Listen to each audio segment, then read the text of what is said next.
성경과 7대 제국. 자, 이번 시간에는 히타이트를 가봅니다. 자, 아나톨리아 지역에 있었던 대제국, 바로 히타이트입니다. 기원전 1600년경부터 기원전 1178년까지 500여 년간 영위하던 제국이었는데요. 인도 유럽어를 쓰던 사람들이었습니다. 그리고 최초의 봉거제를 운영했던 사람들이기도 했는데요. 이 나라의 특징은 철기 문명을 처음 시작했다고 하죠. 자, 그런데 이 나라가 멸망한 이후에 그 어떤 누구도 역사를 남기지 않았어요. 아무도 몰랐습니다. 19세기에 이곳을 발굴하기 전까지는 아무도 몰랐던 그런 대제국이었다고 하는 겁니다. 그러나 흔적은 조금 조금씩 남아 있었고요. 그 수도였던 하투사가 이렇게 19세기에 발굴이 됩니다. 튀르키예 수도가 앙카라죠. 앙카라에선 150km 정도 동쪽에 있는 해발 한 1000m 정도 되는 고원지대에 자리 잡은 곳입니다. 수도로서 상당히 부적합한 곳이기도 해요. 이곳에 강도 없고요. 물도 별로 없어요. 근데 이들은 왜 여기다가 도시를 지었을까 싶을 정도로 상당히 황량한 곳입니다. 자, 그곳에 꽤 넓은 지역에 도시의 흔적이 있고요. 사자문이 있고 이렇습니다. 여기서 발굴된 대부분의 유물들은 터키의 수도 앙카라의 박물관에 전시되고 있죠. 이 하투사의 지도를 보시면 상당히 넓은 지역에 걸쳐서 있습니다. 남쪽에서 북쪽 방향으로 이렇게 있는데요. 맨 남쪽에 스핑크스의 문이 있고 사자의 문이 있고 왕의 문이 있습니다. 그리고 상도시, 이쪽이 높은 곳이에요. 높은 쪽에 왕의 궁전 같은 것이 있고 남쪽에, 그러니까 북쪽 지방 낮은 곳에 하도시가 있고요. 비칼리라고 하는 궁전도 이렇게 자리 잡고 있습니다. 그러니까 일반적인 수도와는 상당히 다른 위치, 다른 모습을 하고 있는 것이 좀 특징이라고 할 수 있습니다. 자, 이곳은 19세기까지 버려져 있었다 그러잖아요. 그러다가 19세기에 이곳을 지나던 사람들에 의해서 조금씩 발견이 됩니다.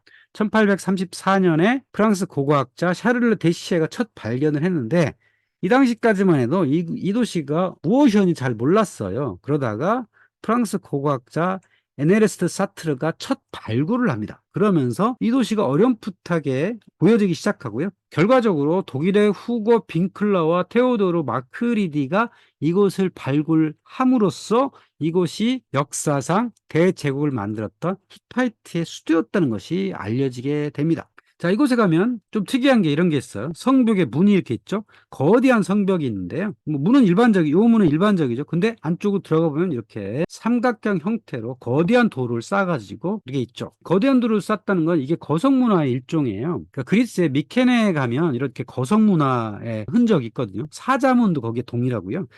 미케네 근처에 티린스라고 하는 청동기 시대의 유적지도 있어요. 거기도 보면 이렇게 삼각형으로 거석으로 싸가지고 만든 통로도 있거든요. 그러니까 청동기 말 이때쯤에 이렇게 거석을 싸가지고 성벽을 만들고 문을 만들던 문화들이 있었다는 것을 알게 해주죠. 그리고 이것이 히타이트의 수도였다고 하는 증거물이 뭐냐면 바로 카데시 조약문입니다.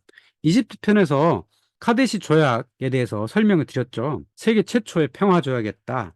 이집트 람세스 2세와 히타이트 간에 맺었던 평화 조약인데 이집트에 있는 카르낙 사원 부조의 기록은 일찍부터 밝혀졌어요. 이게 이집트와 히타이트 간의 싸움의 결과에서 이렇게 되었다는 것을 알려졌는데 여기 하투사에서 이 점토판이 발굴이 됨으로써 이곳이 수도였다는 걸 알게 된 거죠. 이게 조약문이니까 서로 똑같은 내용이 있다는 거죠. 그러니까 수도라는 걸 알게 해주는 증거입니다, 이게. 그리고 이 쐐기 문자로 되어 있는 기록도 해석을 해야 될 거 아니에요. 물론 이 쐐기 문자라는 게 이게 문자지 언어는 아니잖아요. 이 언어가 문자로 기록되는 거잖아요. 그러니까 히타이트 언어를 해석을 해야 되는데 어떻게 해석을 했느냐?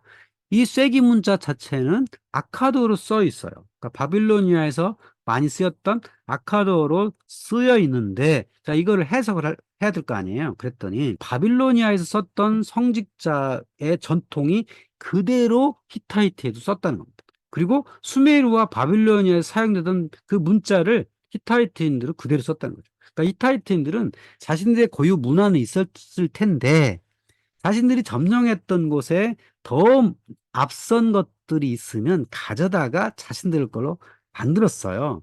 그러다 보니까 이 히타이트 문자를 해석할 수 있었던 거죠. 그리고 한 문자가 1대1로 대응되는 비교적 소수의 음절 문자를 사용했다. 이게 복잡하게 썼으면 해석하기 어려웠을 텐데 굉장히 단순한 음절을 썼기 때문에 쉽게 해석이 되었다는 거죠. 이곳에서 한 2만여 점의 점토판이 나왔는데 그 점토판을 해석해 보니까 이런 히타이트의 역사가 이렇게 이루어졌다는 것을 알게 된 거죠. 자, 그래서 이 점토판들을 해석하다 보니까 무엇이 있냐면 가장 유명한 게 바로 철기에 히타이트가 철기를 사용했다고 하는 겁니다. 근데 철의 가치는 당시에는 금의 5배고 은혜의 40배였다는 거죠. 왜 금과 은보다 더 비싸죠? 철은 바로 전쟁 무기니까요.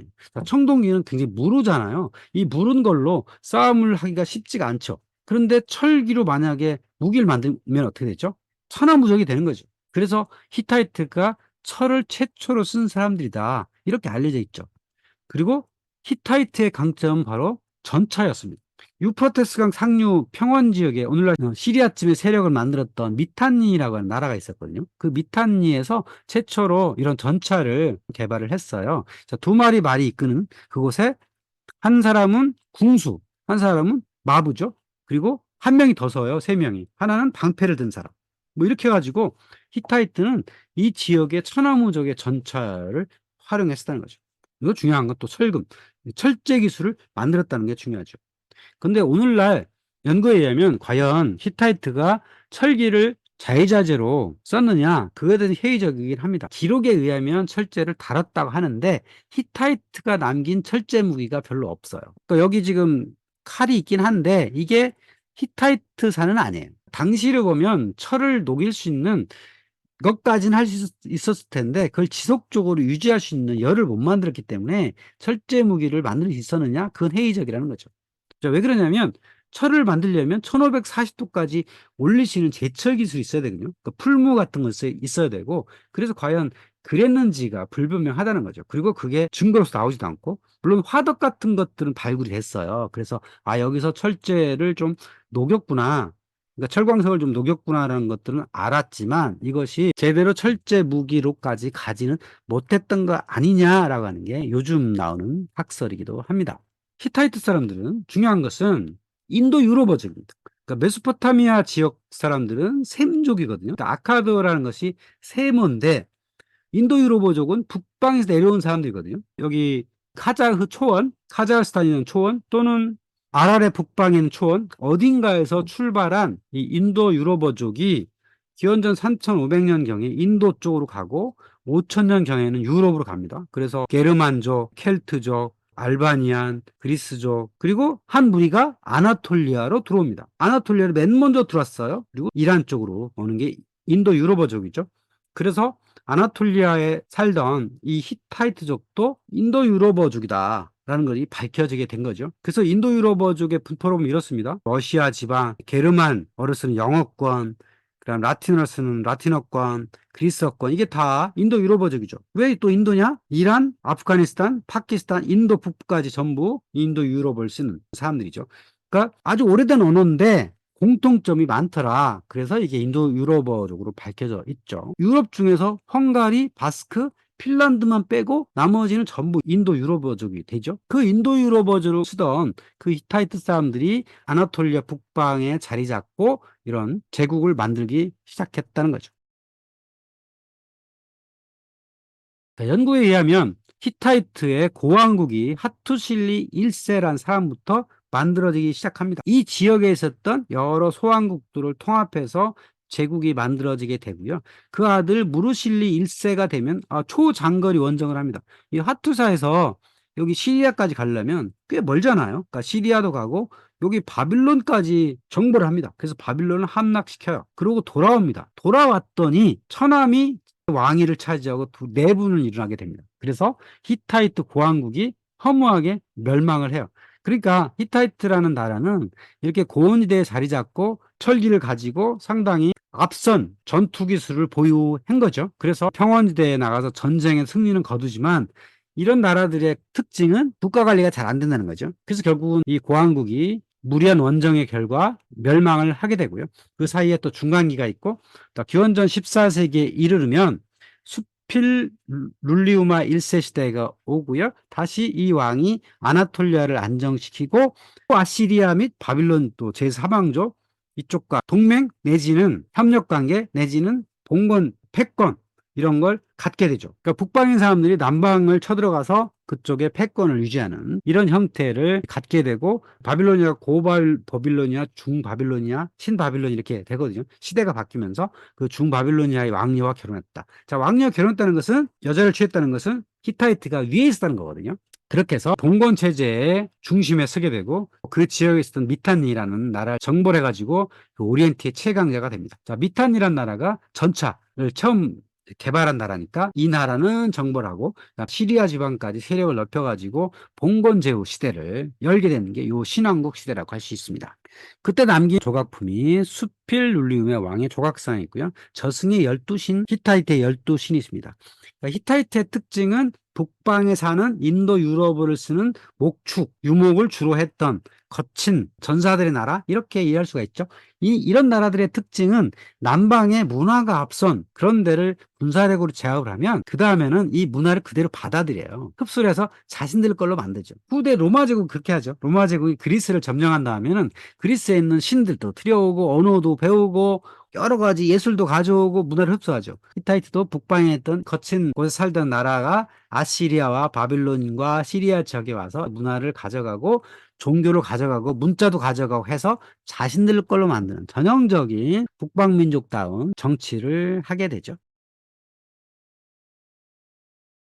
히타이트 하면 가장 중요한 게 카데시 전투죠. 이 기록에 이렇게 남았기 때문입니다.